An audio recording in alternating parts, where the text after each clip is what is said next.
ये उनका भी भीतर का डर बता रहा है कि वो कितने कमजोर हैं और कितने निर्दयी हैं।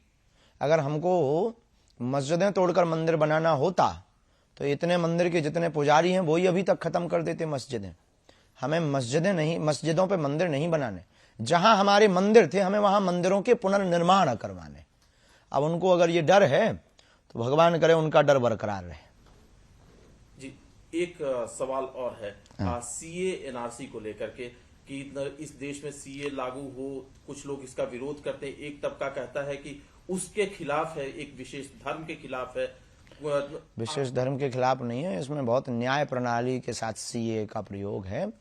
बुद्ध, जैन, ईसाई आदि जितने भी आए हैं भारत में, इन्हें शरणार्थी कहते हैं, एक भाषा में शरणार्थी आए हैं। तो बांग्लादेश और पाकिस्तान आदि से आए हुए अन्य मजहब के लोग भी कुछ आए हैं, जिनका नाम नहीं हम लेना चाह रहे, जिनका भी नाम ले रहे थे उनके समाज के लोग, उनके खिलाफ नहीं है।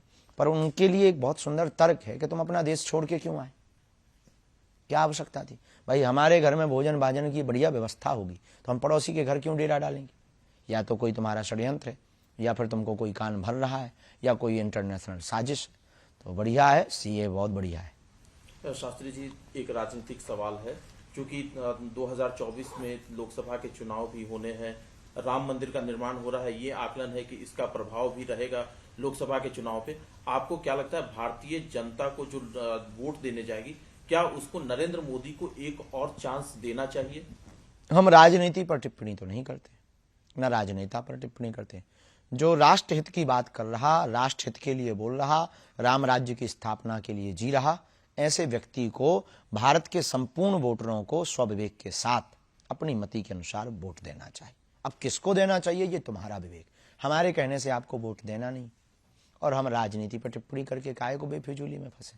लेकिन कुछ लोग ये राय रखते हैं कि शास्त्री जी पर्ची निकालते हैं तो राहुल गांधी और कांग्रेस की भी कभी पर्ची निकाल करके बता दें कि देखो साहब, हम पर्ची निकालते हैं मानव जीवन की दैहिक दैविक भौतिक समस्याओं के समाधान के लिए। सबको आना चाहिए, जिन्हें निकलवानी है वो आए।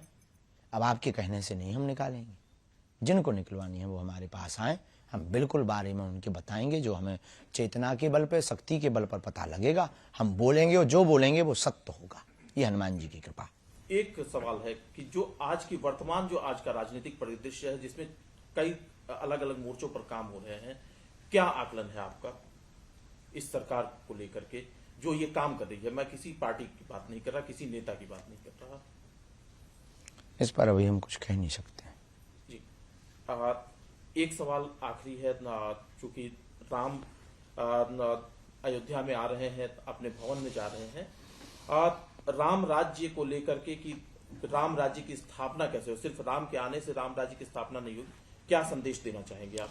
राम राज्य की स्थापना होगी, अमीर और गरीब को छांटा जाए और गरीबों का भला किया जाए और जातिवाद को खत्म किया जाए। जातिवाद की रोटी सेंकने वालों के मुंह पर जोरदार तमाचा लगवाया जाए कानून के द्वारा। और भारत में राम राज्य की स्थापना, ये जो राम जी के ऊपर टिप्पणी उठाते हैं, इनके लिए कठोर कानून बनाया जाए।